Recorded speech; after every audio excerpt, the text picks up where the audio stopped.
Muito boa noite. Nós estamos dando início a mais um Diálogo AMSUR, hoje tratando sobre um tema que deve ter incidência sobre todo o processo político futuro, que é a discussão sobre o bolsonarismo e a incidência sobre o governo Lula.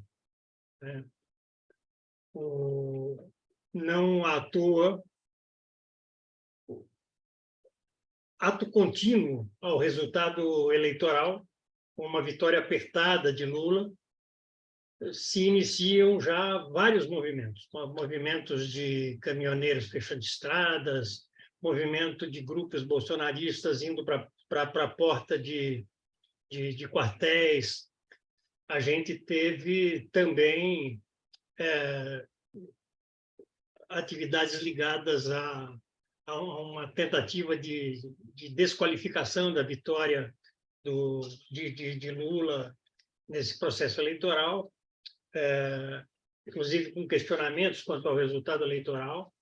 Também nessa direção, não à toa, Eduardo Bolsonaro, no primeiro dia, no pós-eleições, ele viaja para os Estados Unidos, tem lá reuniões com Trump, na casa de Trump, envolvendo Steve Bannon e outras pessoas do staff de Trump.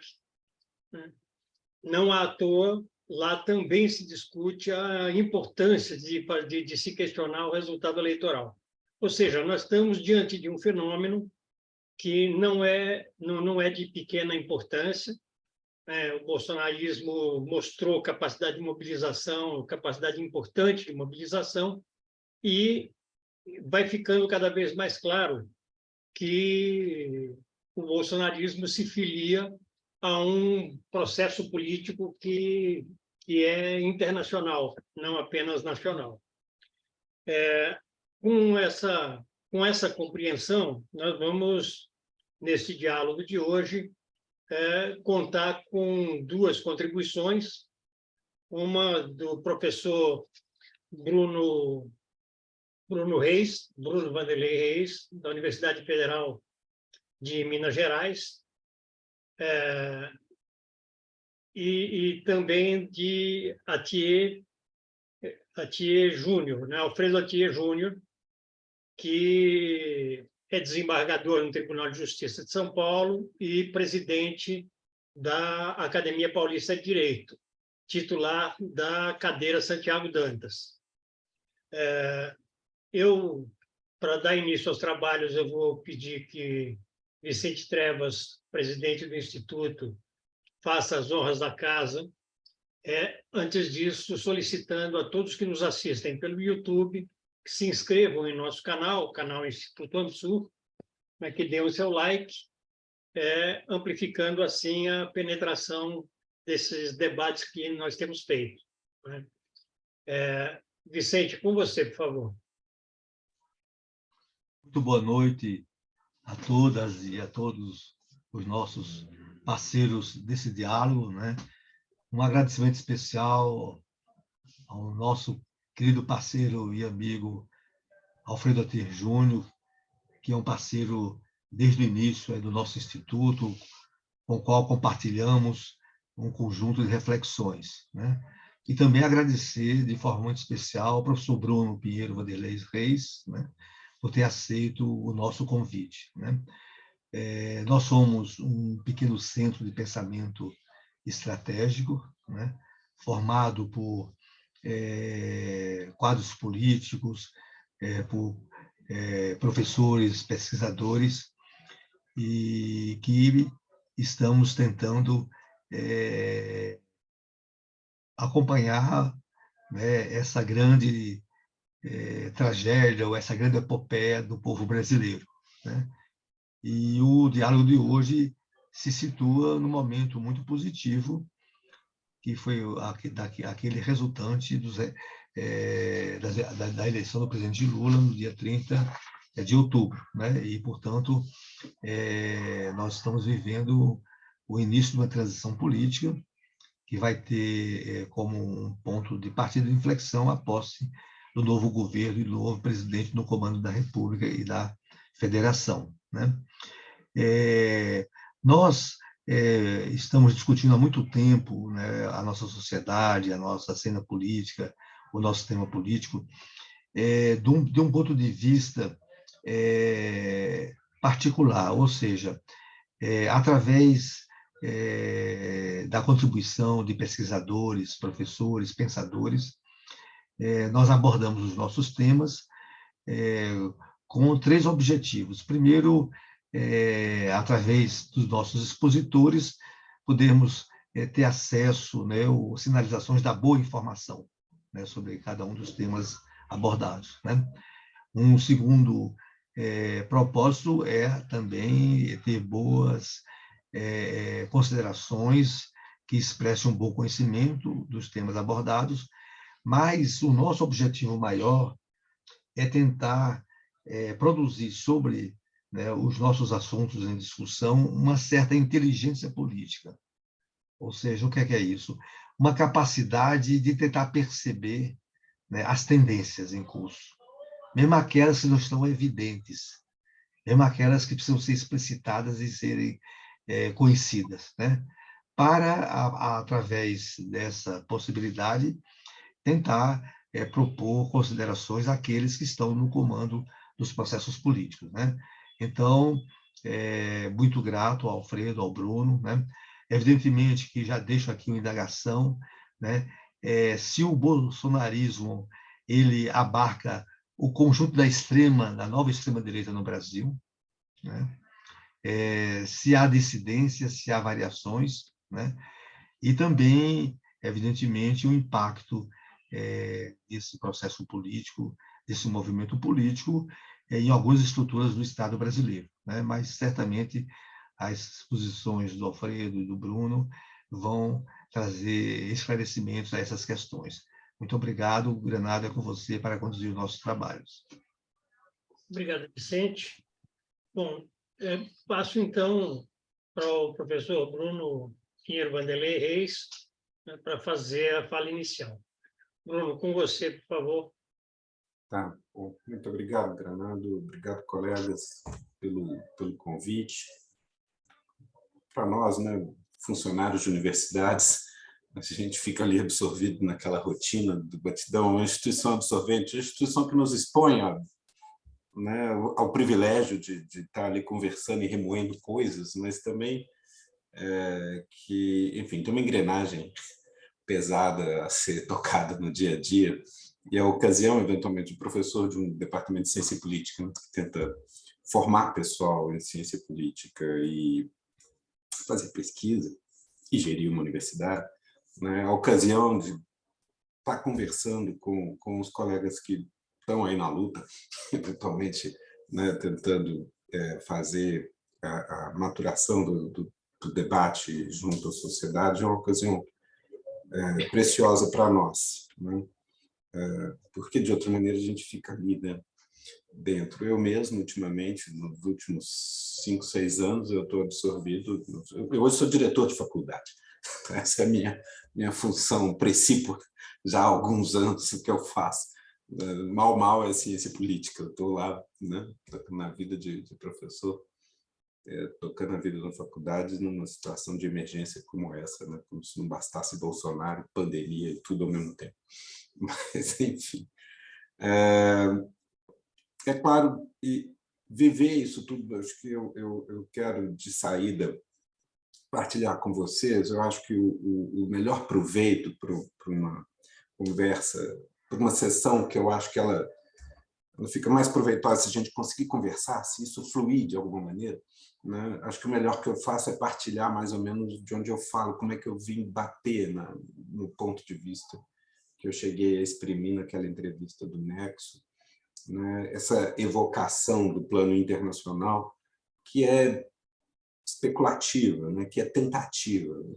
Enfim, eu recebi um feedback encorajador desde quando eu joguei aquilo ali. Vocês têm que entender que uma entrevista como aquela é uma sessão, né, na tela, assim como essa, por 2 horas, com a Malu Delgado, que já deu uma entrevista para ela no Valor há alguns anos, dei agora essa no Nexo, a gente fica uma hora e meia conversando furiosamente na tela, e depois ela tem o trabalho que deve ser dificílimo de transformar aquilo numa entrevista, né? Mas eu soltei algumas cogitações ali e eu acho que elas ressoaram bem. Acho que, de alguma maneira, é uma cogitação, é um conjunto plausível de cogitações que acho que merecem ser perseguido. Fico feliz com a ocasião de voltar aqui. Não sou um cara que esteja pesquisando bolsonarismo, né? Tem muita gente, muitos colegas mergulhados, tanto na dinâmica das redes, quanto no chão, né? E alguns, inclusive, na teoria, mergulhando na obra do Olavo e adjacências, né, para entender isso. Não sou esse cara, quer dizer, eu estava...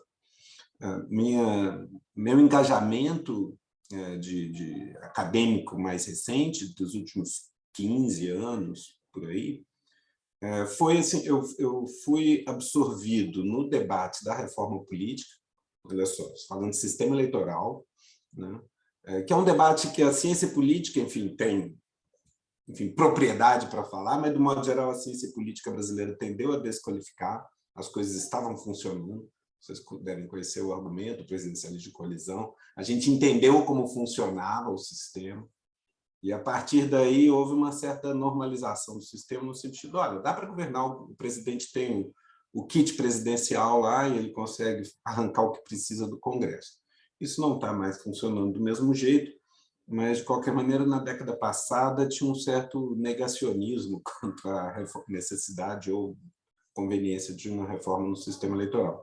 Eu não partilhava muito desse ponto de vista, eu fiquei tocado pela situação precária no financiamento de campanhas. Eu vou dar essa volta porque foi por aí que eu cheguei no plano internacional, digamos assim, foi me atraindo a atenção, né? Porque o Ronaldo Caiado, 20 anos atrás, quando foi relator de uma proposta de reforma eleitoral, ele estava claramente mobilizado por uma preocupação com financiamento de campanha, que estava fora de controle. Caixa 2 muito alta, tal, estima-se. David Samuels, em 2003, estimou que o Caixa 2 devia ser mais ou menos 80% do dinheiro envolvido, ou seja, pegava o declarado e multiplicava por 5, né? E era para você ter uma ideia do total. Então, aquela comissão de reforma política de 2003, 2004, recomendou, o Caiado foi o relator, recomendou financiamento público exclusivo, né? Que é uma coisa inédita. O Brasil estaria inventando. E lista fechada para organizar isso. Eu brinco que eu fui convertido para a causa da reforma política pelo Ronaldo Caiado, porque ele partilhava preocupações que eram reais, quer dizer, o que converteu ele, por sua vez, à causa foi a campanha, foi ter que competir com a campanha do Henrique Meirelles, em Goiás, em 2002, que foi o deputado federal mais votado. Ele tinha acabado de eleger, se vocês vão lembrar, né? Tinha acabado de se eleger deputado federal pelo PSDB de Goiás, mais votado no estado, e enfim, pescado pelo Lula para ir para a presidência do Banco Central. E o Caiado, enfim, tinha tido de se haver com, como ele falava, um paraquedista que cai lá e rapa tudo, porque tem mais dinheiro do que todo mundo, e faz uma prestação de contas parecida com as dos demais. Essa é a queixa na época, né? E aí, isso, quando eu ouvi esse arrazoado, eu falei, gente, está aí um problema real, né? Não tenho razões de afinidade política ou inclinação eleitoral de simpatizar com as chances eleitorais do Ronaldo Caiado, mas o que ele está alegando, se procede, é um problema real, porque não deveria ser possível um bom sistema de representação. Ok, dinheiro sempre tem sua importância, mas não deveria ser possível pelo simples fato da pessoa ter mais dinheiro, chegar com um aporte de dinheiro, meio se tornar, não apenas se eleger, se torna mais votado. E isso era um pouco a regra do jogo mesmo. Sobretudo na lista aberta, eu mergulhei um pouco nisso, né? Isso me levou a muita coisa, né? Eu me tornei, durante muitos anos, um simpatizante meio intuitivo de que a gente tinha que mexer ali, e o calcanhar de Aquiles do sistema de representação era financiamento de campanha, né? Isso fica mais aguçado quando vem a baila mensalão, com sobras de campanha irrigando bancadas e toda a desestabilização política que se segue, a sensação de que algo ruim está ali, e depois, de novo, Lava Jato, tudo caixa 2, caixa 3 de campanha, como alguns colegas brincavam a certa altura. Eu lembro que em 2014 e 2015, que era um momento de deterioração mais aguda da cena política, né, com Dilma se reelegendo apertada, muito contestada, Eduardo Cunha se afirmando no controle da Câmara dos Deputados e tal, uma coisa claramente cheirando mal, do ponto de vista das perspectivas, o futuro Lava Jato emergindo, e um certo oba-oba em torno da Lava Jato. Isso me dava um mal-estar danado. Eu lembro, eu estava nos Estados Unidos em 14 e 15, estudando um pouco essas coisas, e incomodado. De modo geral, o que eu ouvia era congratulações a respeito do sucesso recente do Brasil até então. 14. Eu falava, gente, acho que as coisas estão mal paradas ali. Não me cheira bem o estado geral das coisas, acho que a gente está deslizando. Nem me passava pela cabeça Bolsonaro, né? Mas naquela ocasião, em 2015, mergulhando lá um pouco em alguma literatura que me caiu à mão na biblioteca, lá no ano que eu passava lá, na Universidade da Pensilvânia, Filadélfia, eu ficava lá disputando alguma mesa com os estudantes para tentar estudar durante as minhas tardes.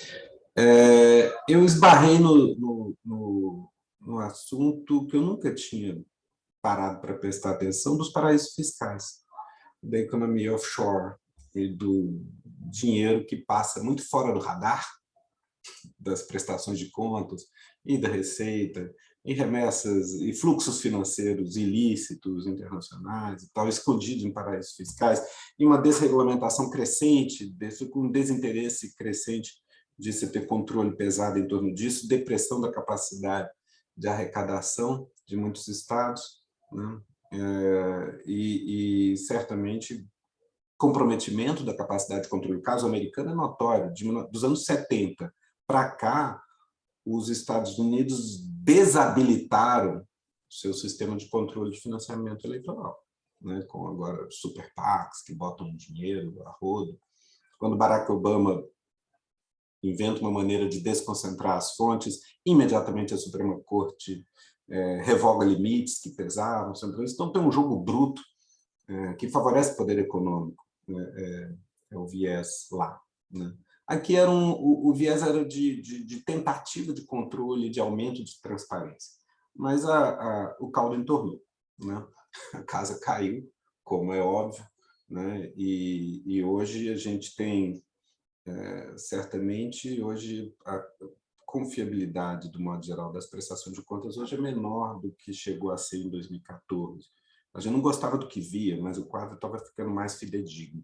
Aí tiramos as empresas e isso trouxe de volta outro problema, que é o seguinte: como eu fui levado a crer o seguinte, o nosso problema básico de financiamento era que a gente tinha a gente deve pensar financiamento de campanha como um mercado, portanto, com oferta e demanda de dinheiro. Quem demanda dinheiro são os políticos, quem oferece dinheiro são financiadores. O Brasil tinha produzido, o nosso calcanhar de Aquiles é que o Brasil tinha produzido um mercado de financiamento muito peculiar, onde normalmente você tem meia dúzia de chapas disputando milhares de financiadores, talvez milhões de pessoas, no caso americano, com Barack Obama, aquela coisa na internet, ainda que concentrada as fontes, mas não tanto quanto aqui. Aqui a gente tem, em cada estado, milhares de candidatos a deputado, milhares de candidaturas, né, disputando meia dúzia de fontes relevantes. Porque a gente tem uma legislação do lado, a lista aberta, que pulveriza muito as candidaturas, em distritos de grande magnitude. Então, você tem um estado como Minas ou como São Paulo, né? Você vai ter dezenas de cadeiras, na eleição para deputado federal ou estadual, dezenas de cadeiras disputadas num distrito de milhões de eleitores, né?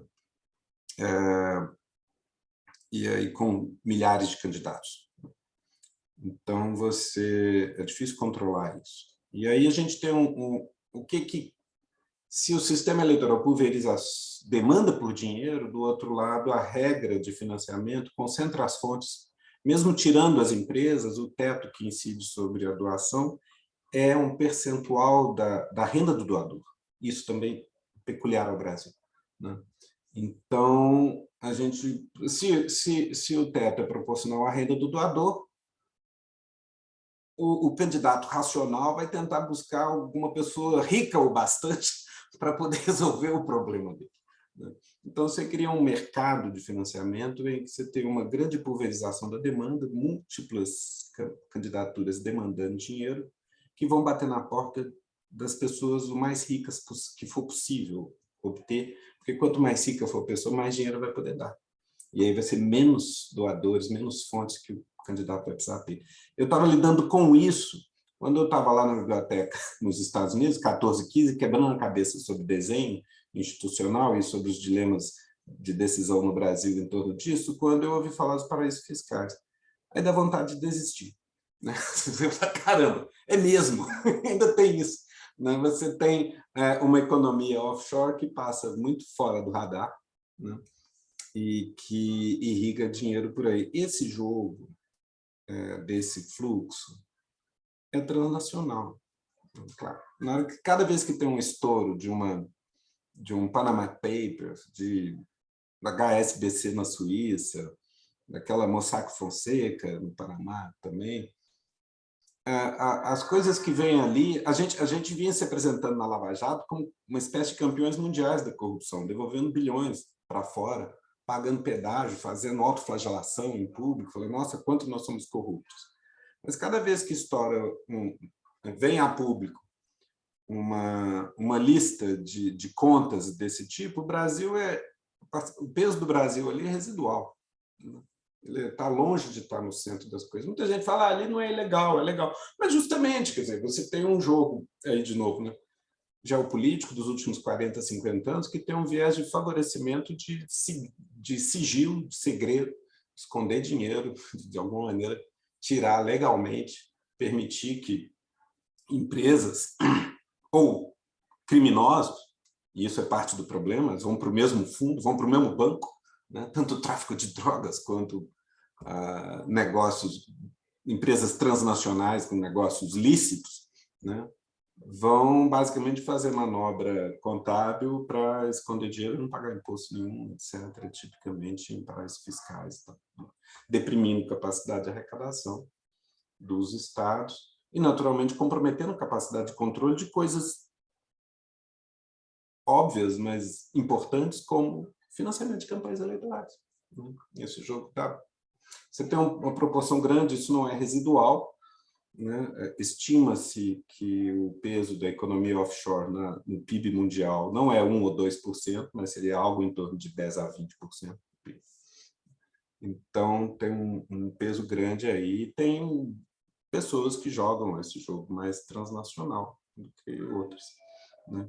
Como diz uma bilionária britânica famosa nessa literatura, eu não lembro mais o nome dela, ela teria tirado uma frase falando assim, little people pay taxes, né? É gentinha que paga imposto. Gente bacana não paga imposto, né? Naturalmente, eles concentram riqueza. E aí você tem uma dificuldade enorme de fazer processo eleitoral com algum controle dos fluxos, porque o controle do fluxo basicamente tem que pulverizar as fontes de dinheiro. É disso que se trata. Se algum candidato arrecada muito mais que outro, tudo bem, desde que a decisão de doar seja ela mesma democrática, de alguma maneira. Esse é o grande santo graal do objetivo normativo de regulação de finanças de campanha, é pulverizar as fontes. No entanto, se você tem o grosso do dinheiro circulando em lugares que ninguém realmente presta contas e estão fora do radar fiscal, é difícil. Então, eu estava nesse mundo quando o Brasil acabou de desandar, né? Digamos que não acabou, né? Mas tem desandado com força nos últimos anos. E aí eu lembro disso, o Brasil meio às cegas, vendo que a situação na prestação de contas era indecorosa, vem o Supremo e tira as empresas. Eu lembro que já naquele momento eu falava, olha, eu entendo as razões do incômodo com as empresas, mas o problema é que se você não tem um diagnóstico, você vai tirar as empresas achando que o financiamento vai passar para mim, para vocês, para os nossos amigos fazendo vaquinha no Facebook, mas não, vai passar para o tráfico de drogas, vai passar para o crime organizado, vai passar para as milícias. Eu falava disso em 2016, mas nem me passava pela cabeça. Eu estava pensando em ganho relativo, de algum peso relativo desse submundo nos plenários legislativos, nas câmaras municipais, nas assembleias, etc. No entanto, tudo se precipitou muito rapidamente, por uma série de circunstâncias, para o colo do Bolsonaro, que se tem uma coisa que ele é representante orgânico, é de milícias. Assim, não é uma coisa... Não é, essa associação do Bolsonaro com milícias não é força de retórica, né? Não é uma coisa que ele professa orgulhosamente, né? É uma visão de mundo. Você quase poderia dizer uma ideologia, né? Porque é isso, é a lei do mais forte, estrito, puro, nua e crua, né? E a promoção da violência, e armar a população, e quem puder mais chora menos. O autoritarismo robesiano básico, né? Então, aquela coisa. É isso que ele é, né? Agora, a gente olha para isso, como é que isso bateu nele, né? E aí, esses sinais de coordenação, né, que a gente estava falando aqui antes, a gente detecta na porta dos quartéis a ordem é unida, o pessoal fala as mesmas coisas, tem internet para fazer isso, né? Já em 2015, me chamava a atenção nas primeiras passeatas pelo impeachment da Dilma, logo que ela toma posse, eu vendo as fotografias nos jornais brasileiros pela internet, eu falava, gente, a faixa em favor do impeachment já é idêntica em todas as capitais, né? É o mesmo desenho, era uma faixa verde e amarela escrito impeachment já em preto, de maneira transversal. Elas todas são idênticas. Eu falei, gente, isso não é a sociedade civil. Eu olhava, o pessoal começou a falar da sociedade civil emergente pela direita, MBL, e eu estava meio vacinado. Eu falava, gente, a MBL não é sociedade civil, é uma franquia, né? Essas pessoas são literalmente contrárias. Você vê a prestação de contas no site, né? E está lá a ONG, a Organização dos Irmãos Koch, que financia propaganda neoliberal, Estado mínimo, nas campanhas eleitorais americanas, né, nos estados, em favor de candidatos mais à direita, dentro do Partido Republicano, né, para antagonizar os democratas. É um jogo pesado e que tem seu baluarte na mídia, na Fox News, em toda a rede do Murdoch. A gente, como cientista político, não gosta de ficar fazendo esse tipo de discurso, que parece aquela conversa especulativa, né, de botequim em torno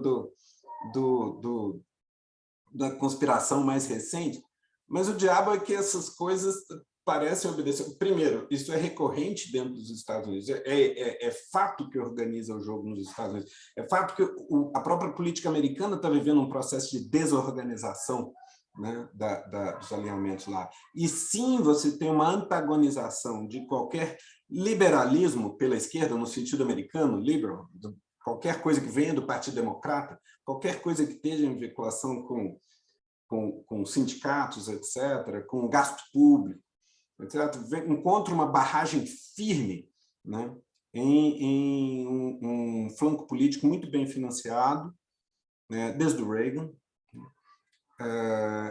embora o Reagan hoje pareça moderado, perto do que a gente vive, né?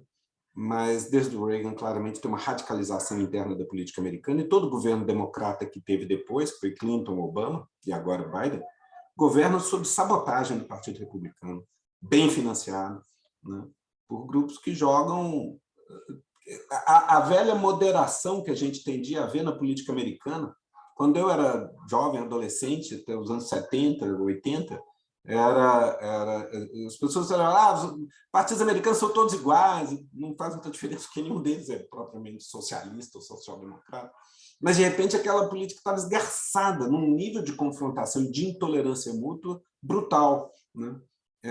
E isso, claro, só aumenta, eu acho que só é favorecido pela disponibilidade do meio como a internet, né?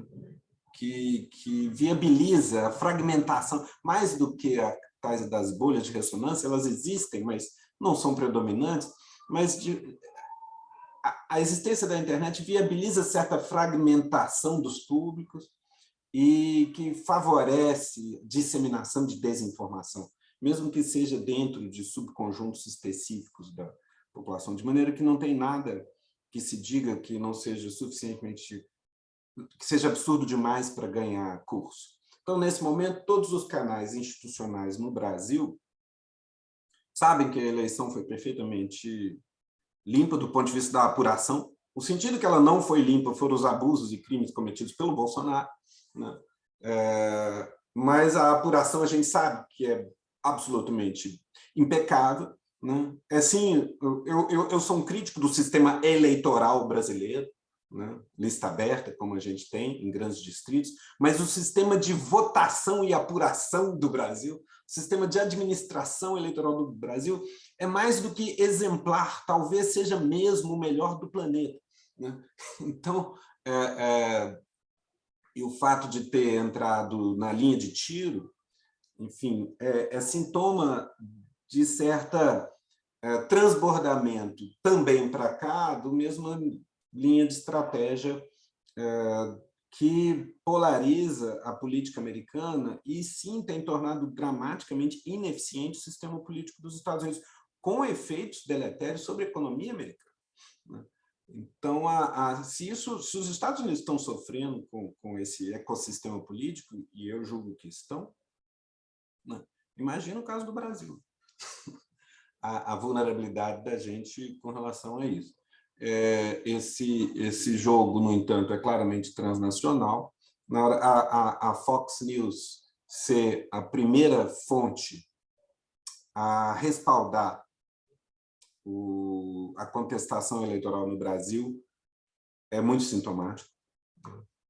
E me fez reenquadrar, quer dizer, algo que eu já estava meio uma pulga atrás da orelha, já tinha muito tempo, mas esse momento repousa essa questão com certa dramaticidade, me fez reenquadrar algumas coisas, ao ponto de eu me sentir, sim, encorajado a trazer isso para o público naquela entrevista. Falei, vem cá, né? Essa coisa claramente obedece, tem interesse. Porque o que se passou no Brasil em 2015, em 2013, tem um monte de ingredientes parecidos com o que se passa em outra parte do planeta. Muita gente fala da Primavera Árabe, eu tenho dificuldade de descer a cada caso nacional para enxergar. Mas em fevereiro, por exemplo, com a invasão da Ucrânia, todo mundo mergulhou em alguns vídeos que estão por aí, né, em torno da crise política na Ucrânia na última década, de 2014 para cá. É impressionante a homologia entre a dinâmica geral do processo no Brasil em 13, 14, 15, com a Euromaidan em Kiev, as manifestações, os protestos lá no início de 2014, no fim de 2013 para o começo de 2014. Né? Um repertório estratégico, idêntico. Então, assim, tudo isso me fez aquela perplexidade com como assim Bolsonaro, aquele cara, o último dos deputados, em certo momento tudo converge para ele. A gente fica falando, tá, houve uma desafeição tão grande que eles foram para um cara que era totalmente autoritário e isso teve apelo, teve facada, tal. Então foi o acaso, foi sorte. Olha, na hora que eu vejo agora a maneira como evolui a crise pós-eleitoral no Brasil, mais do que nunca eu estou com a sensação de que Bolsonaro é o cavalo em que interesses importantes fora do Brasil resolveram apostar nos últimos anos, que tem interesses no Brasil também. Veja, não é o governo americano, isso dificulta a análise, né? É independente do governo americano. Pode ser o governo americano, dependendo de quem for o presidente, que pode estar disposto a cooperar com isso, mas não precisa ser. E não tem importância. Quer dizer, e se a alegação é absurda, não tem problema, eles mantêm a guerrilha deles. Daí a analogia que eu fiz com Barack Obama. A gente vai ficar ouvindo que a eleição foi roubada para o resto da vida. Assim como o americano tem que ouvir que Barack Obama é muçulmano, não nasceu nos Estados Unidos, coisa do gênero. Você simplesmente joga a desinformação e repete. E você faz o desgaste, né? E aqui você já tem claro, uma adesão às instituições muito menor, muito mais frágil do que lá. Eu não acho que tem golpe iminente, não se trata disso, qualquer pessoa sabe que isso tem perna curta.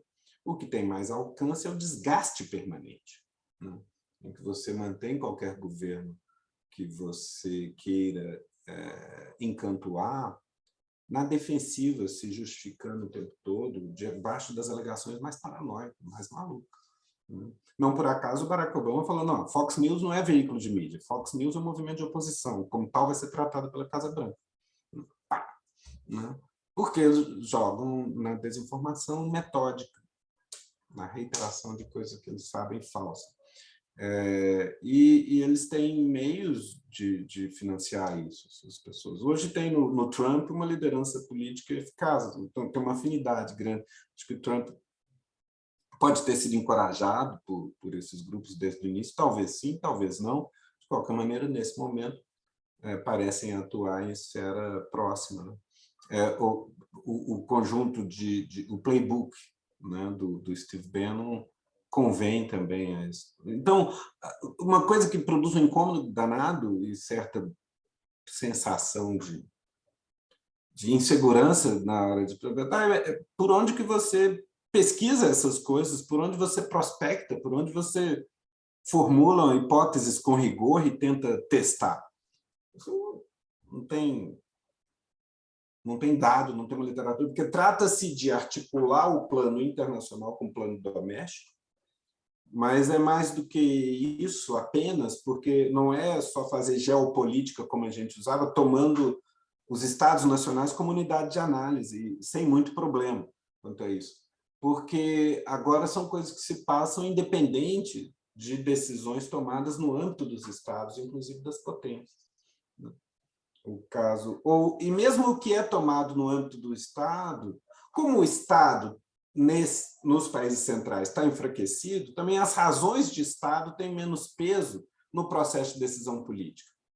Assim, por exemplo, que os Estados Unidos têm tomado decisões, como, por exemplo, invadir o Iraque, que fazem muito pouco sentido geopolítico do ponto de vista dos interesses permanentes dos Estados Unidos da América, mas muita gente vai lá e ganha dinheiro com isso.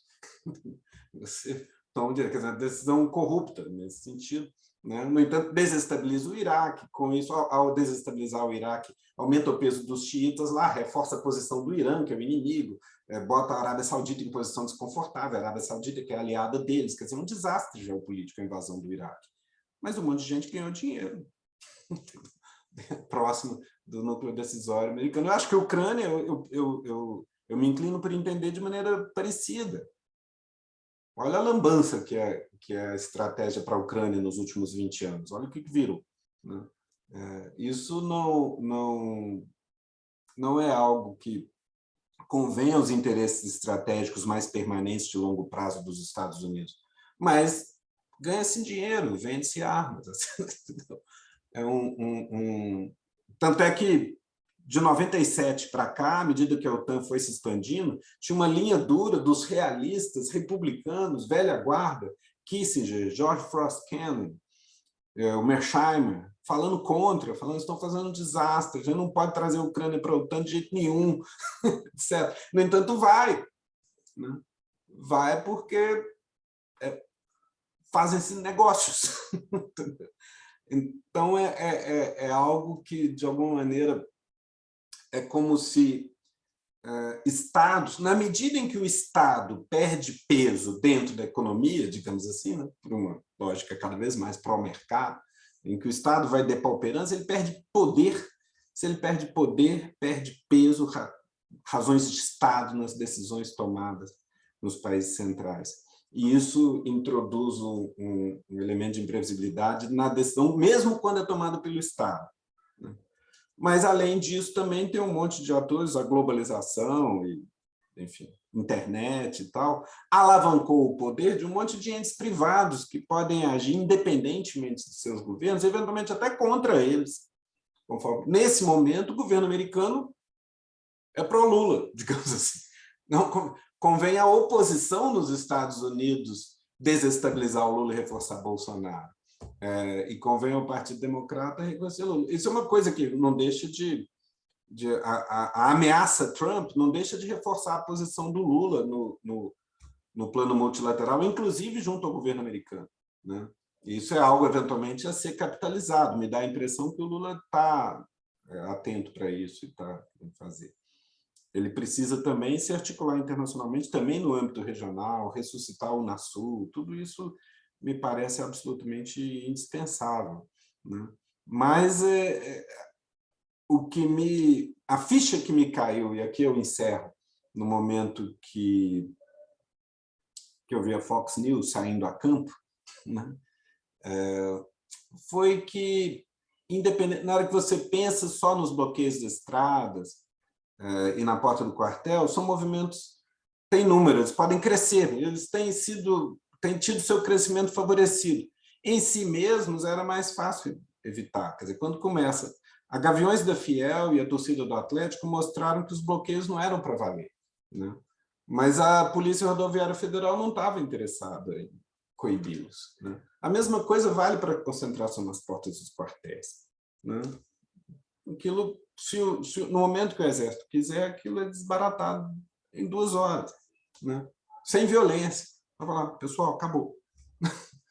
Pronto, né? Mas agora vai ser mais difícil, né? Agora é crescentemente difícil, mas você tem gente levando água mineral, montando infraestrutura, canalizando dinheiro para lá, entendeu? Pode ser empresários nacionais também, certamente, não estou falando. Mas tem o varejo e tem o atacado. E no atacado tem uma articulação que passa ao largo de governos, né? De atores com interesses, com uma agenda política própria, que age com grande desenvoltura, tem seus canais de... Nem precisa botar canal de mídia em toda parte, porque o seu canal é visto no mundo todo, né? Em língua inglesa, que seja. Ele repercute, ele reverbera. Você com ele, você produz conteúdo que eventualmente se dissemina pela internet. Com as receitas, o pessoal que estuda mídia, estuda dinâmica de redes, vai saber falar melhor que eu. Isso são campos que a gente está tentando entender ainda, mapear a dinâmica eleitoral nas redes. Mas, junto com isso, tem também o que vem atrás como fluxo de apoio financeiro, que também se mistura com dinheiro que, em boa medida, algum dinheiro é declarado, outras vêm offshore, né? Então, é um mundo muito precariamente regulável nesse momento. E a gente é peão nesse tabuleiro, muito preocupante. Lula é maior do que... E Lula é eleito como inimigo, em parte por causa disso, ele consegue vocalizar de maneira muito eficaz um discurso terceiro-mundista, em alguma medida, meio sul-sul, né? Mas dentro da ordem multilateral, aos quais esses atores, dos quais a Fox News é porta-voz, são hostis à ONU, são hostis ao multilateralismo, né? Então, eles têm uma posição anti-institucional contra esse Estado. O Lula é um cara que articula bem certo sul global, para muito além da importância do Brasil nesse jogo, né? Então, eu acho que ele é um adversário favorito, que tem um lastro relativamente frágil e um alcance potencialmente grande. Então, ele vai ser antagonizado, né? Nesse momento, no entanto, a nossa eventual resiliência institucional, precária que seja, se apoia em boa medida no apelo do Lula, na capacidade do Lula de eventualmente articular um centro-esquerda e dar uma segunda chance para a democracia. Foi o povão, né, como eu falei no final daquela entrevista, né, foi exatamente as pessoas mais pobres vindo em socorro, né, vindo votar no Lula, né, depois de 20 anos da sua vida ter melhorado muito quando ele chegou ao poder, que acabaram nos dando uma sobrevida no nosso experimento democrático nesse momento, né, uma segunda chance para a nossa Constituição e para a nova República. Vamos ver como isso anda, mas acho que é importante trazer para análise, eu não consigo mais, é o fato de que esse jogo é jogado também, e talvez sobretudo, fora das nossas fronteiras. Eu acho que se Bolsonaro se inviabiliza, não tem, rapidamente, eles vão poder ter outro cavalo. Tá? Enfim, é isso. Obrigado, pessoal. Perdão, a gente sempre acaba falando meia hora. Muito obrigado, Bruno. Importante demais a fala, eu acho que você faz uma abordagem bastante abrangente, né? E com muita lógica com relação a esse jogo internacional, eu acho que a gente precisa aprofundá-lo, mas eu queria agora passar para o Alfredo Atier. Por favor, Atier, você não precisa falar sobre a questão internacional, ao contrário, a demanda sobre você está na tua área, né, de como é que você vê o bolsonarismo nesse processo todo que a gente tem pela frente. Atier, com você. Bom, boa noite para vocês. É sempre prazeroso estar aqui com os queridos amigos da Ansur, não é? E com as suas parcerias magníficas, né? E é gostoso participar desses encontros, porque, para mim, como eu sempre gosto de dizer, eu ganho mais, né? Porque eu aprendo muito com vocês, né? E hoje a presença do Bruno também é muito inspiradora. E tem tudo a ver com a minha área, claro, porque o Bruno falou, basicamente, de uma questão que é a ilegalidade, né? Quer dizer, o ilícito, né? O antijurídico, né? Aquilo que não é o direito, o reverso do direito, e como é que isso, digamos, circula naquilo que os cientistas políticos, sociólogos, tal, chamam de política. Eu, como vocês sabem, tenho a minha formação diferente, né? Eu cheguei a namorar sociologia, já contei isso para vocês, quando eu fui fazer o início do meu doutorado na Unicamp, e o meu orientador era um sociólogo. Mas eu acabei, digamos assim, sendo reconvertido à minha área de origem, né? Porque minha formação é em Direito, é em História, né? Que eu fiz lá na USP, e depois eu fui fazer meu doutorado em Filosofia. Então, as minhas leituras, as minhas viagens eu faço mais ou menos nessas áreas, né? Mas eu tenho toda vez que eu escuto um discurso mais ligado à sociologia, ciência política, eu fico assim sempre apaixonado e às vezes até um pouco arrependido de não ter prosseguido aquele percurso que foi um desvio, digamos assim, na minha formação, né? Mas, e como vocês sabem, eu tenho salientado toda vez que nós nos encontramos, né, eu grafei uma expressão para falar sobre o regime, né, o governo Bolsonaro, que foi a expressão, se tratava de um regime anticonstitucional.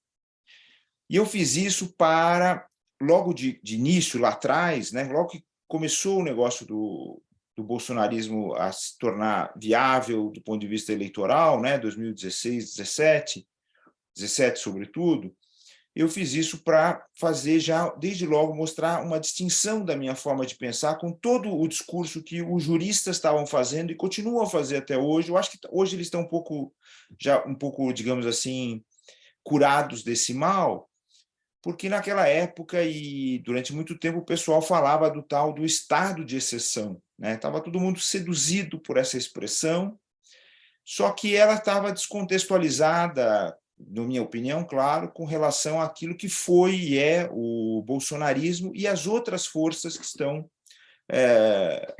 ligadas a ele, né? Ou os outros fenômenos que estão ligados a ele, né? Porque eu sempre vi essa expressão, eu acho que eu fiquei muito feliz com a exposição do Bruno por isso, né? Porque eu sempre vi nessa expressão disso que eu não chamo de política, eu chamo de antipolítica, quer dizer, para mim a política tem características que, na verdade, são contestadas por essas vertentes, não é? E são contestadas abertamente, não é que o pessoal fala assim, isso ou aquilo é inconstitucional. Não se trata de inconstitucional, se trata de anticonstitucional. Quer dizer, há uma militância contra a própria ideia de Constituição, de Estado democrático de direito, rule of law, blá, blá, blá, blá, blá, blá. Então,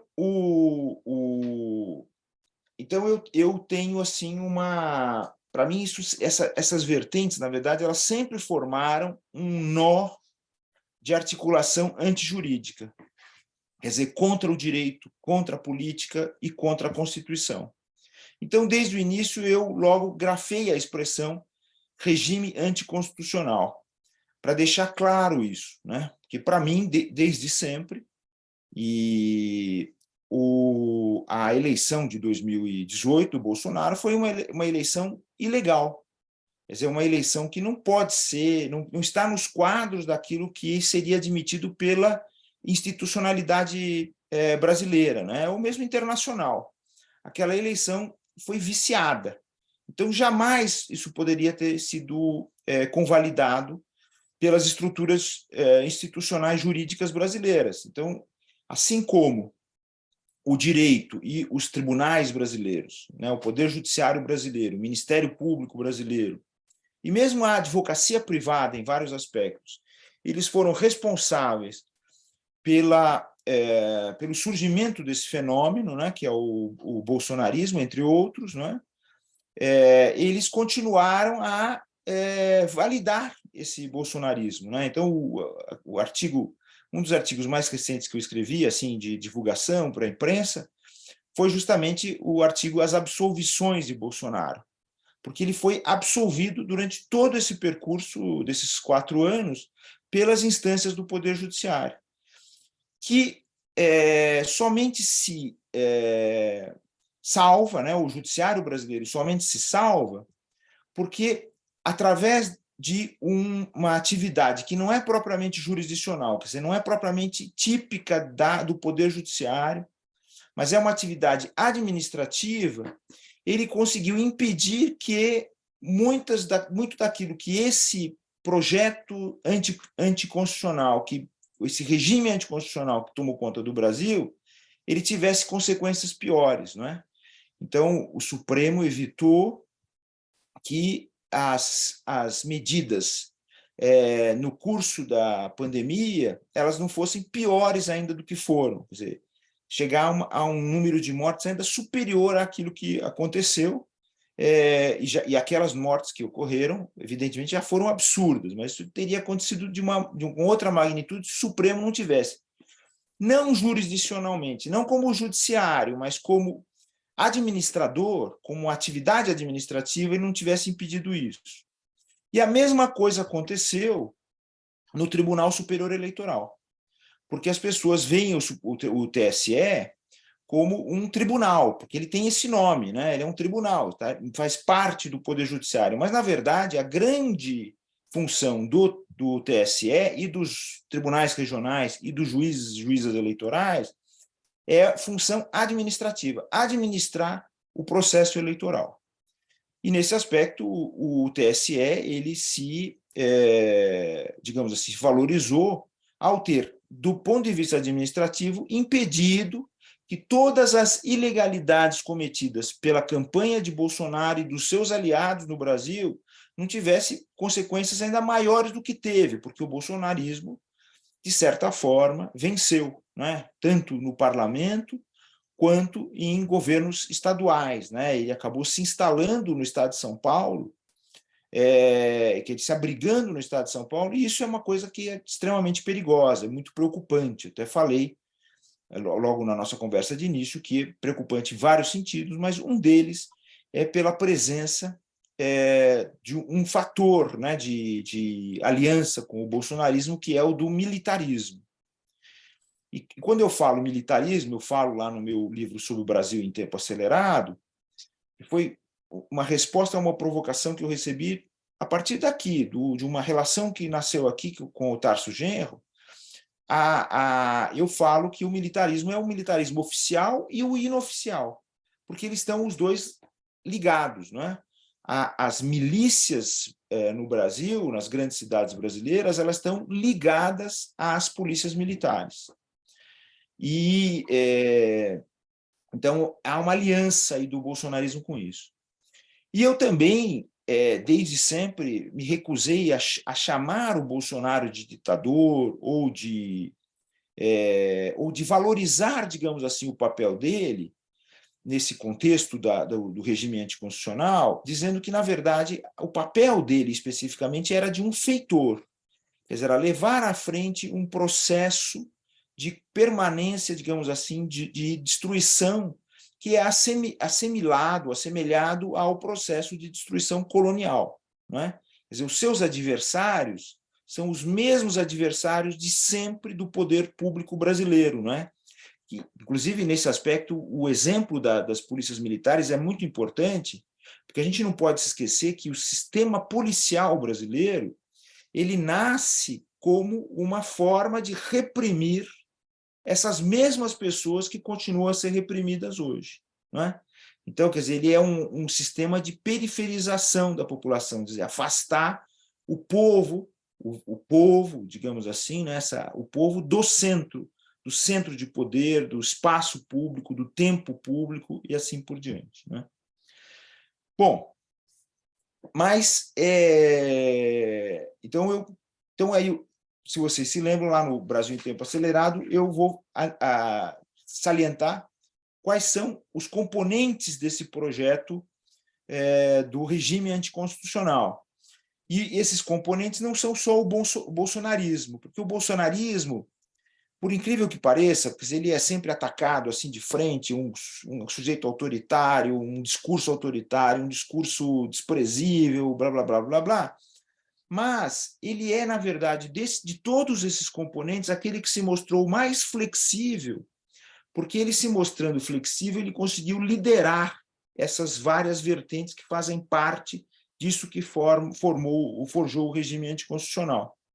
Então, são o lavajatismo, como uma expressão renovada do papel do judiciário no Brasil, que sempre foi um papel extremamente conservador, mas de um momento aí teve um momento de mudança quando, e isso é muito importante, quando a formação dos pobres juristas brasileiros, que já é uma formação ruim, não é?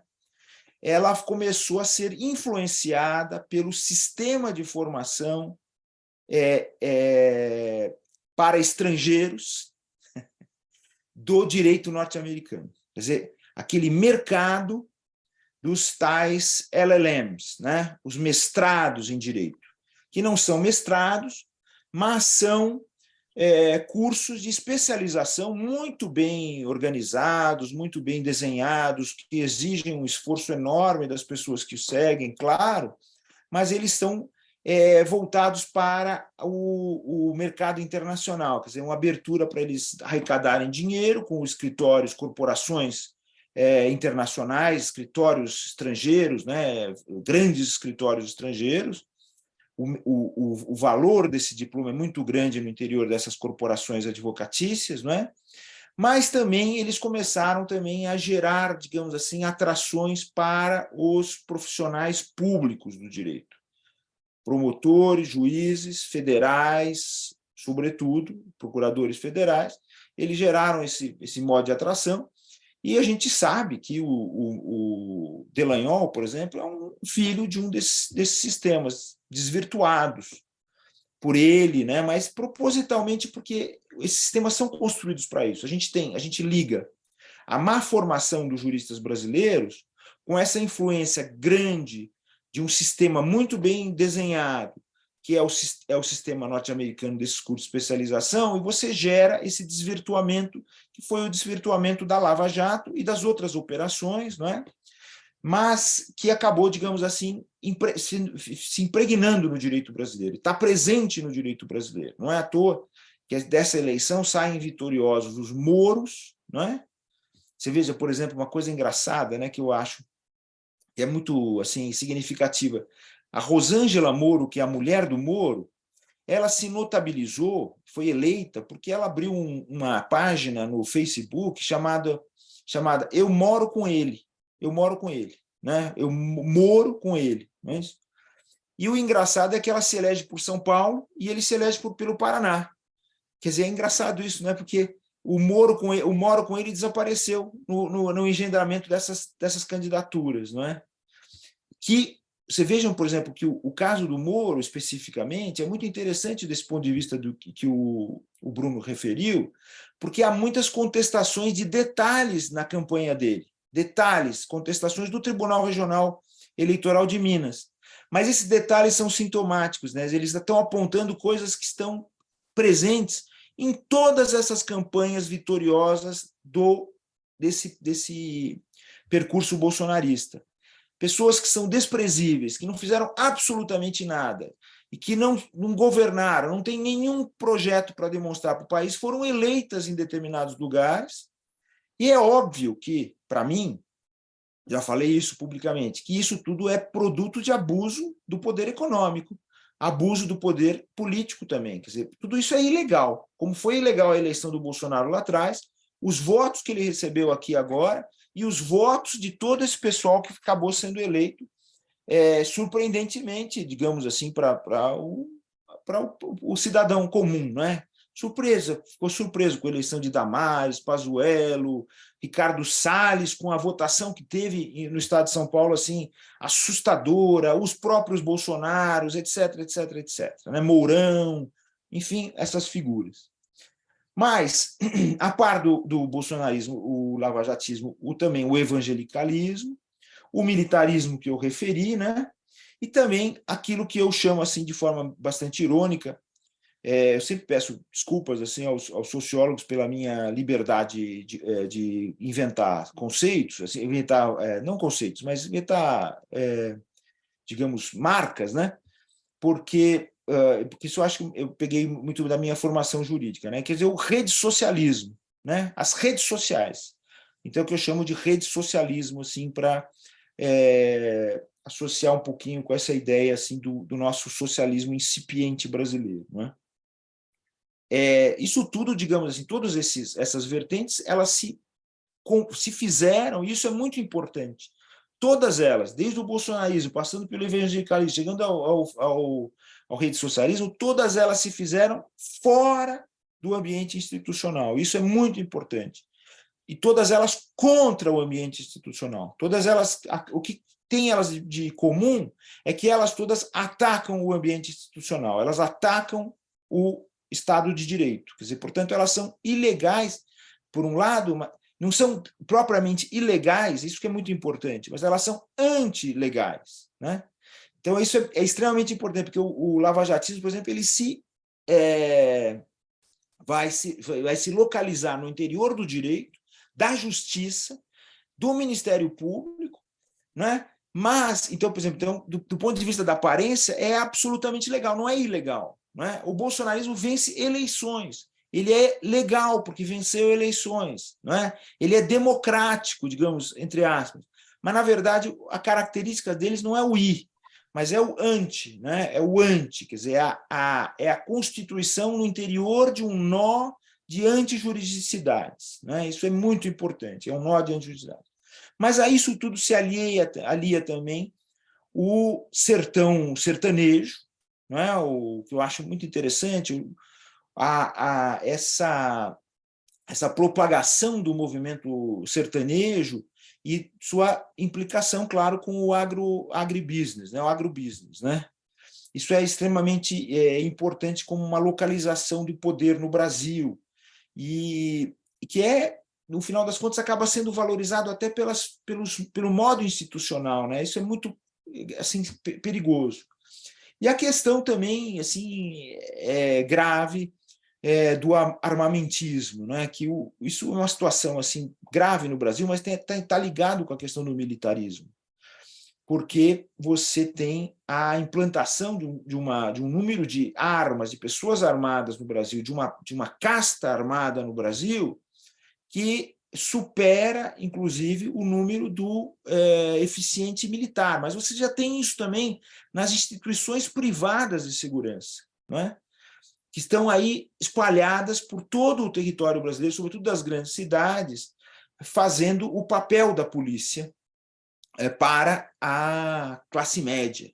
Né? Então, esse pessoal já está. Então, e as milícias, no fundo, são essa ligação clara e evidente, sem intermediação do Estado, entre a classe que tem dinheiro ou tem alguma propriedade e o exercício da segurança, no sentido, inclusive, constitucional, porque a Constituição brasileira, ela, lamentavelmente, preservou algumas ideias e conceitos do período da ditadura, não revisou isso, inclusive o fato de haver polícias militares, etc., mas já falei muito sobre isso, né? Agora, quer dizer,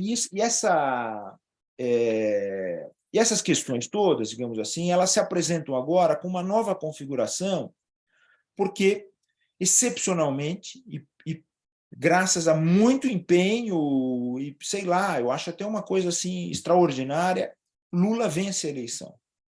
Vence contra todas as ilegalidades, anti-ilegalidades possíveis e imagináveis, não é?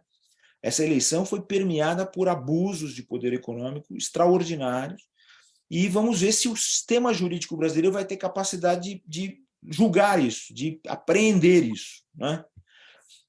Eu acho difícil, porque do ponto de vista do próprio judiciário, das funções da justiça, é difícil fazer isso. A justiça só agiu e conseguiu reagir do ponto de vista administrativo, como eu falei. O fenômeno Xandão, Alexandre de Moraes, é um fenômeno tipicamente de um exercício administrativo do Poder Judiciário, não é? O TSE tem essa função administrativa e ele agiu corretamente até o último grau, quer dizer, ele estendeu esse fio dessa função até o último grau para poder conter aquilo que estava acontecendo na eleição, né? Então, mas é um fenômeno interessante. Até lá na Itália, recentemente, eu fui falar justamente sobre essa influência do fator administrativo no direito, né? Quer dizer, como é que a ideia de administração se tornou mais importante do que todas as outras, né? Eu vejo os constitucionalistas, até meus amigos, tudo falando sobre Constituição o tempo inteiro, mas eles não percebem, e eu tenho feito essa crítica muito veemente, que eles não estão falando de Constituição coisa nenhuma, eles estão falando de administração. E eles não conseguem reaprender, eu acho que é reaprender, o conceito mesmo de Constituição, quer dizer, que eu trabalho de uma forma bastante distinta de todos eles. Bom, mas cabe ao governo eleito, né, democrático, finalmente, um governo democrático de fato, que nos dá a esperança desse resgate de um percurso de construção democrática no Brasil, cabe a ele refazer a costura de uma política, né? Quer dizer, a costura da verdadeira política. Ele vai ter que fazer essa costura desse percurso institucional, muito embora isso é importante frisar, né? Como esquerda, não é, brasileira ou latino-americana, a gente não pode esquecer que essa esquerda ela acabou tendo que se formar, se construir com desconfiança da institucionalidade, porque essa institucionalidade, tradicionalmente, nesses países colonizados, ela se fazia contra o povo e, portanto, contra as esquerdas, né? Então, isso é muito interessante, porque agora, eu falei, o regime que se implantou era anticonstitucional, o regime que agora se apresenta é um regime de valorização constitucional, inclusive do ponto de vista das relações internacionais, mas o paradoxo, a ironia dessa questão é que lá atrás, quando se forjou a Constituição de 88, houve uma crítica enorme da esquerda, do próprio PT, a essa própria configuração constitucional. Mas foi essa configuração constitucional que nos salvou, em alguns aspectos, com problemas sérios, né? É importante a gente lembrar isso, que a gente tem um capítulo da esquizofrenia institucional brasileira, a gente tem capítulos extraordinários na Constituição do Brasil, estão ali para a gente olhar e se orgulhar dessa construção, mas também a gente tem outros apêndices no interior da Constituição que a estragam totalmente, né? Que a desvirtuam totalmente, e permitiram essa invasão do espaço público diretamente pela extrema-direita, né? Com esse projeto, no sentido, inclusive, de destruir aquilo que existe de integridade, ou a gente sonha, talvez, não sei se eu me expresso bem, não é um sonho assim, não é uma coisa assim de... Uma questão abstrata, digamos assim, que é extremamente importante na própria configuração daquilo que é a Constituição. A gente não pode esquecer, né? Eu sempre dou um exemplo que eu acho muito interessante, que é o seguinte: lá atrás, quando houve a primeira vez que os Estados Unidos estabeleceram a obrigatoriedade do alistamento militar, que foi para a Primeira Guerra Mundial, houve pessoas que acabaram sendo presas e foram julgadas porque se recusavam, né? Sobretudo anarquistas. E uma anarquista famosa, ela, recusando advogados e se defendendo pessoalmente num tribunal americano, ela diz assim, não, eu estou aqui para defender essa Constituição americana. É interessante isso. Ela usa o discurso da Constituição, né? Todos são iguais, blá, blá, blá, blá, blá, né? Aquela fórmula extraordinária do Jefferson. E, no fundo, e durante o percurso, digamos assim, de afirmação dos direitos civis, também essa ligação com esses documentos americanos, não com a Constituição propriamente, mas com os documentos que formam o arcabouço constitucional americano, também são reclamados pelas classes que estão tentando entrar no interior do Estado, né, americano e apresentar a sua voz, né, expressar-se. E, de certa forma, a gente não pode esquecer disso, que esse arcabouço abstrato da Constituição é extremamente importante, porque ele que cria essa adesão, essa paixão que pode levar a transformações, não é? E isso é muito importante, né? Então, por isso, essa minha distinção sempre entre constitucional e anticonstitucional, que não é apenas estar contra a Constituição como o papel, o texto, o documento, aquilo que está lá na internet, no site do Planalto, nada disso. É uma questão assim que tem a ver com a própria configuração daquilo que é constitucional. Mas cabe a esse governo eleito fazer essa costura, refazer essa costura, ou empreender uma costura diferente, né? Como disse o Bruno, do ponto de vista internacional, essa costura foi muito bem feita por Lula durante o seu governo, né? Especificamente o Lula, né? Dos 8 anos do seu governo. E graças à presença de uma figura extraordinária que foi o Celso Amorim e as pessoas que ele conseguiu levar para construir esse ambiente internacional importante, que foi protetivo para o próprio percurso brasileiro, né? O ambiente internacional e as instituições internacionais foram as instituições internacionais, especificamente, direito internacional público, né? Elas foram extremamente importantes na proteção do regime constitucional brasileiro todo esse período. Foram importantes, né?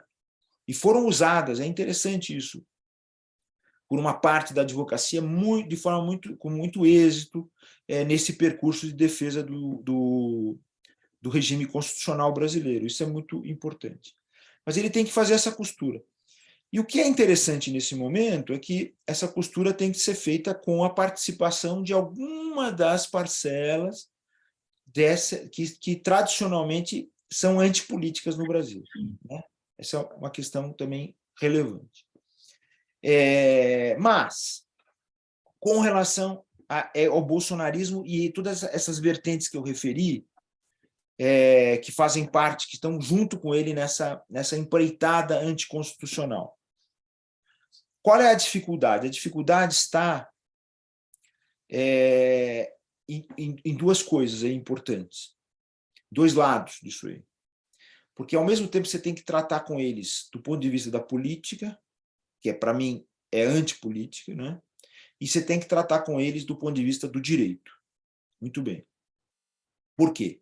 Porque eles vivem, como eu disse, na verdade, eles são um nó antijurídico. São um nó antijurídico.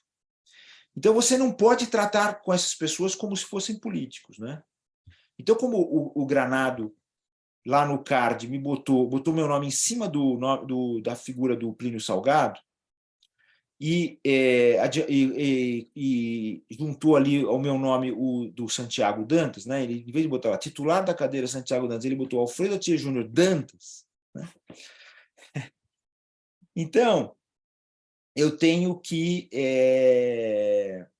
referir um pouquinho essa questão aí que eu acho que é extremamente importante aí, para me redimir, digamos assim, dessa associação.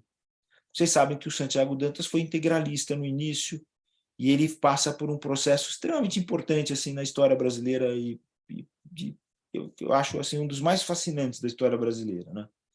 Mas ele não chegou a ser totalmente, não chegou a ser esquerda, mas ele tem uma importância muito grande aí nesse lado aí.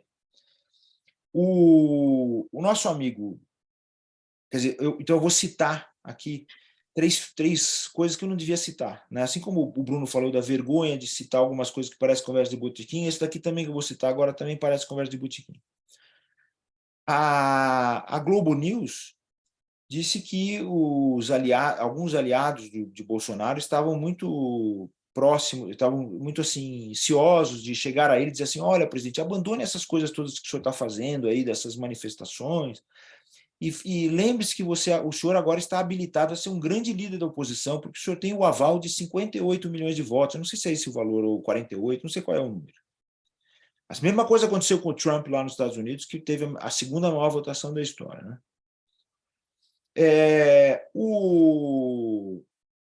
Isso por um lado, né? Por outro lado, agora vou citar outro. Citei a Globo News, vou citar o Estadão. O Estado de São Paulo é importante assim nessa tradição integralista. A gente sempre citar o Estado de São Paulo dá um ar assim bastante nobre para a nossa conversa. O Estadão hoje mostrou o mapa das tais criptomoedas no mundo, falando sobre a crise que agora recentemente houve com relação a uma delas, a fundos, etc. e tal, e indagando se elas teriam futuro ou não teriam fundo. O que é interessante que me chama a atenção, eles não chamam mais de criptomoedas. Isso é um termo que já está sendo abandonado, porque o cripto, a origem da palavra cripto, a etimologia da palavra cripto é muito preocupante, porque o cripto significa, no velho latim, significa o secreto e aquilo que é, sobretudo, ininteligível, aquilo que não pode ser, não tem capacidade de ser apreendido pela inteligência. É muito interessante, quer dizer, aquilo que circula sem que você possa, portanto, ter consciência dessa circulação, né? E então, por que eu estou citando essas duas coisas? Porque, no fundo, vejam, como é que nós vamos lidar com o bolsonarismo e as outras vertentes que eu referi, do ponto de vista de uma política construtiva brasileira e política democrática, se ele não se faz nunca, jamais pela política? Quer dizer, tudo aquilo que, no campo daquilo que é a política, que eu chamo de antipolítica, mas no campo daquilo que é a política, tudo aquilo que ele expressa é, na verdade, falso em relação àquilo que ele é e aquilo que ele quer ser e a função que ele determina. A função dele é absolutamente antijurídica. E ele é a função antipolítica. Então, quando ele se expressa na política, isso não pode ser utilizado como eu já vou terminar, estou indo para a minha conclusão. E não pode ser utilizado para estabelecer um diálogo, não há um diálogo. Então, como é que você tem de lidar com esse bolsonarismo? Do meu ponto de vista, a forma de lidar com o bolsonarismo tem de ser jogar tudo isso toda a sua manifestação, toda a sua expressão para o âmbito daquela justiça administrativa que eu referi. Então, para lidar com esse bolsonarismo, você vai ter que usar a justiça. E para usar a justiça, não dá para alongar esse argumento, mas para usar a justiça, você vai ter que fazer uma série de reformas no sistema constitucional jurídico brasileiro. Por quê? Porque a justiça, ela também, como eu falei, por exemplo, pelo lavajatismo, ela também se expressa como antilegalidade, como anticonstitucionalidade. Então, no fundo, ela vai poder também ser uma aliada desse sistema que agora se contrapõe ao sistema claramente institucional que foi eleito, que vai tomar posse e vai exercer o poder no Brasil. Então, você vai ter que fazer algumas reformas. Como você vai fazer essas reformas, eu acho que é isso que é muito interessante, é que você vai utilizar-se de vertentes políticas tradicionais para gerar uma espécie de nova política a partir de transformações do direito. Tem muita coisa para fazer, não dá tempo de falar aqui, mas depois a gente vai ter muito tempo para conversar, porque o que tem de mais agradável aqui são essas conversas maravilhosas que a gente tem, e como o Bruno fez, são apenas algumas cogitações para provocar a nossa conversa, provocar a participação de todas e todos aí. Obrigado. Muito obrigado, Atier. Nós tivemos hoje 2 aulas importantes. Eu queria pedir para o Vicente, então, fazer o encerramento dos nossos trabalhos. Vicente, por favor. Já agradecendo muito ao Bruno e ao Atier. Isso. Olha, reforçar o agradecimento aos nossos convidados, parceiros, né? Dizer ao Bruno que nós gostaríamos de criar com você, viu, Bruno, um fluxo aí de reflexões, né? Agradecer aos nossos companheiros todos e, como a Tia falou, vamos continuar e aprofundar essas questões para incidir na dinâmica política que vai aí ganhar forma a partir de 1º de janeiro, né? Muito obrigado a todos, um bom descanso e vamos torcer para os nossos canarinhos. Grande abraço, boa noite a todos aí.